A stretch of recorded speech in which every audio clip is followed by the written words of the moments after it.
Welcome, Tiny Hands, Big Dreams. So we're here at the old water crossing. We have decided to come down and mine ourselves some sand. So, I'm changing boots here, mid-process. Putting my rain boots on. This is a giganty hole that has filled in with sand.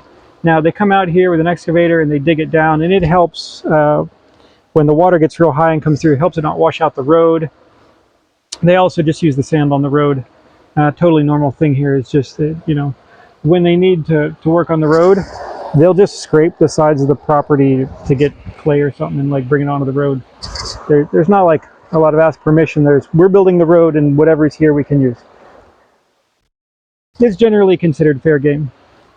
So our walls are using up a ton of sand as part of wattle and daub. Well, we could get you know what, let me turn the camera around. There we go.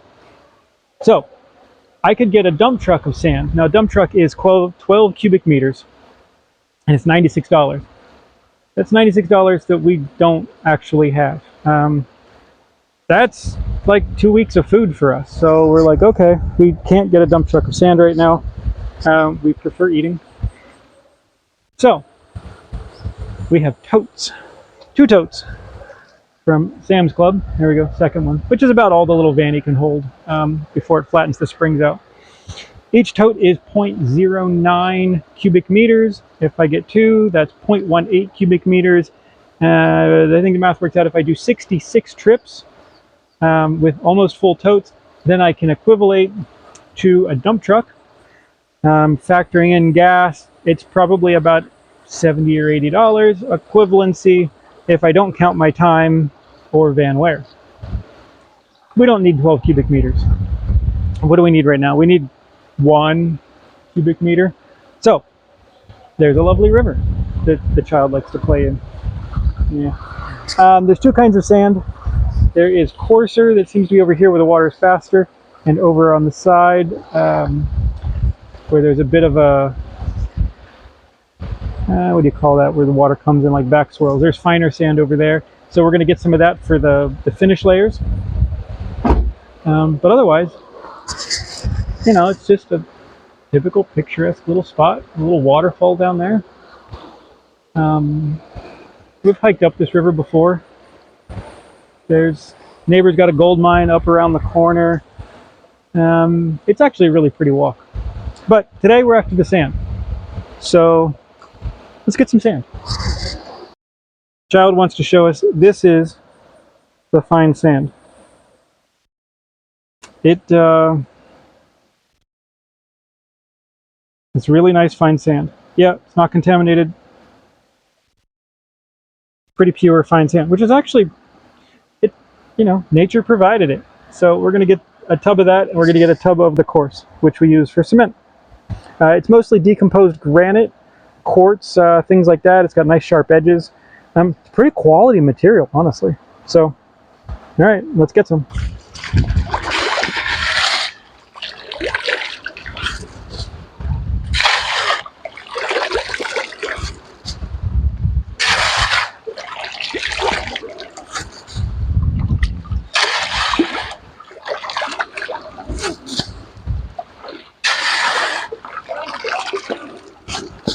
Whatever floats your boat. Whatever floats your boat.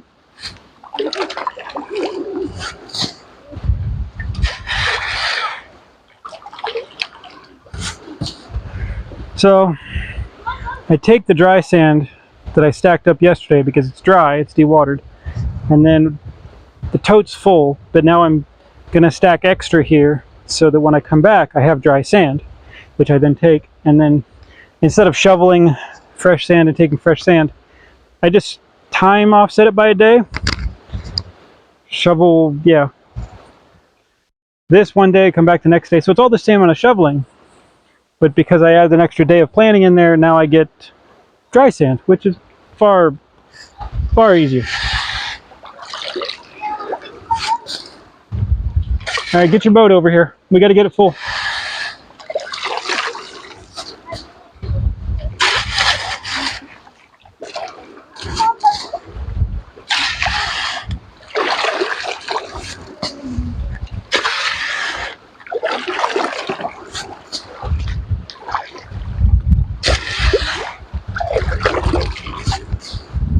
An interesting statistic that I learned from a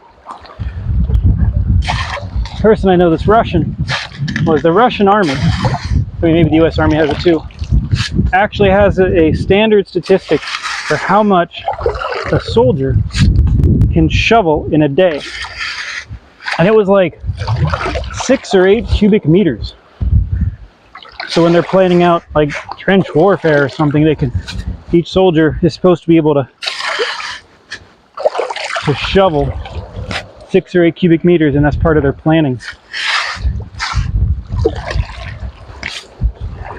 Alright, goodly pile. How's your bucket? Doesn't look very full, dude. I want it like that full. I feel it's too full. And now I'm gonna have to grab it.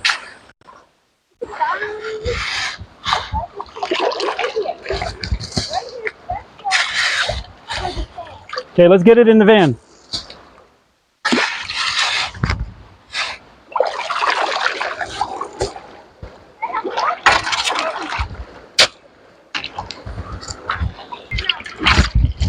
Got a lot of water. All right, help me get this in the van, and then we'll come back with the basket and top it up. We'll take a bit. You have a leech on you. What? Your other leg. I don't know what that is. You have a tadpole? It's a little tadpole. Go show it to the camera. Just crawling up your leg there. Little tadpole. Not too close. It can't focus on you when you're like silly. Okay. He has all of his legs, and he could actually just like be a frog. All right. Put not yet a frog back. Oh, I'm not yet a frog. Oh, he's chasing me. Stop chasing me. All right. Sand. Van. I did.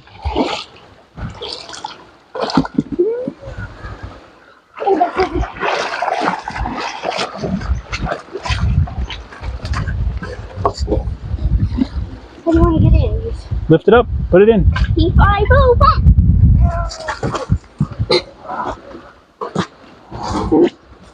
They're not fit together too.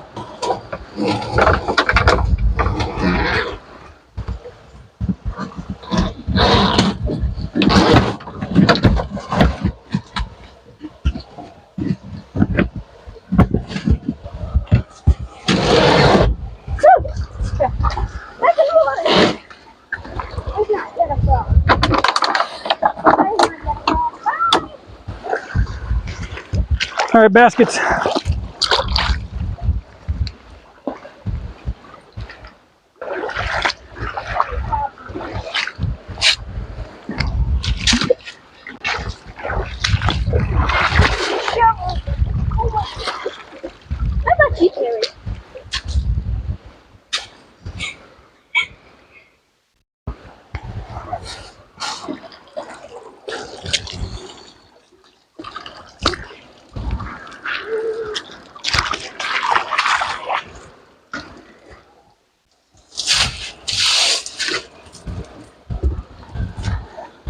All right, let me show you what this looks like from here.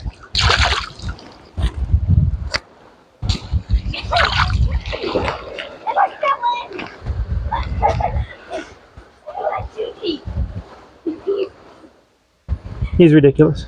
Okay. That's where I had my phone. Fancy pod. Okay. So this is the coarser sand. I don't know how close I can get to this.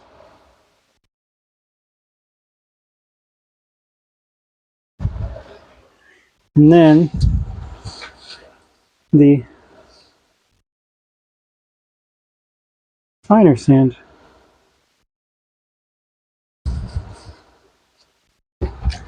Which we're just saving some of that up. If we go to the big river, there's actually a beautiful section under the bridge that has crazy fine sand, and there's a huge wash of it. We debated using that, but we have to haul it up with ropes and pulleys and things, so we may not. All right, we're gonna fill this thing up, and then we're gonna get it back to the house and dump it. Here we go. Got our pile of fine sand, and got a pile of coarse sand. We just sort of shovel them out till we get it light enough that we can dump it. And there we go. Sand, I mean, it's, you know, it is what it is. But it's good. We haul it up the mountain and it makes our walls. We still have a good bit of small rock from our initial purchase. They split the dump truck up. So we got rock and sand, but we've used up the sand. And that is how we manage to live off the land. We can harvest the nature for what's there. It doesn't hurt anything. And we can get our house built. So watch for our house updates, and we'll see you for the next one.